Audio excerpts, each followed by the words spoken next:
Hello and welcome to episode 2. Um, I still don't have a name for this.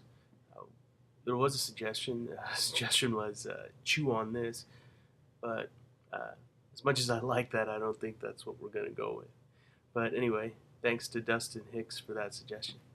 Um, but last time we talked about honesty, and I issued a challenge, um, and I also underwent this challenge. Go a day trying to be as honest as possible in in all my uh, dealings, all my decisions. Be honest with my coworkers. Be honest with my family.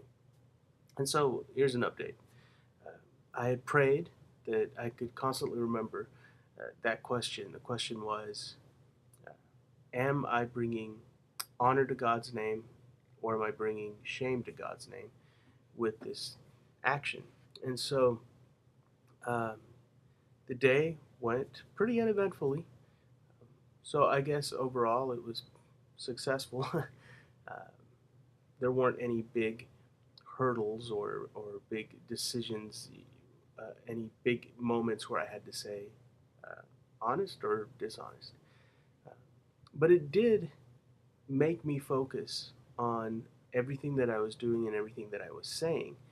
And so that was a positive thing. That was a very good thing. It really made me aware of the things that I was doing and the effect I was having on others. And so that leads me into today's thought. Today we're going to be talking about influence. And the study I was doing was a short study today. It had a few passages, just a couple. But one that really caught my attention was Proverbs 13:20. And it says, "He who walks with wise men will be wise, but the companion of fools will suffer harm." And another passage was also in Proverbs, Proverbs 27, 17, and it says, "Iron sharpens iron, so one man sharpens another." And these two verses out of Proverbs really do encapsulate this idea of influence. So here's two questions. Who are your influences? Who is making a big impact in your life? And uh, who are you being an influence to? Who are you impacting? And so when I was looking at these passages, the passage uh, from Proverbs 27, it clearly states that God designed us to play off of each other, to use each other as resources in our spiritual growth. The challenges of one man and the successes of one man can help his fellow brother, his friend, to grow and to be challenged as well.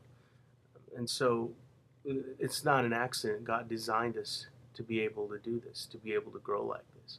And so the flip side, however, is that if we surround ourselves with people who aren't uh, Christians, who aren't believers, then what happens is uh, their influence on us may not be positive. It could be, but maybe it isn't, and that could be dangerous. And this is where this other passage from Proverbs comes in, from Proverbs 13.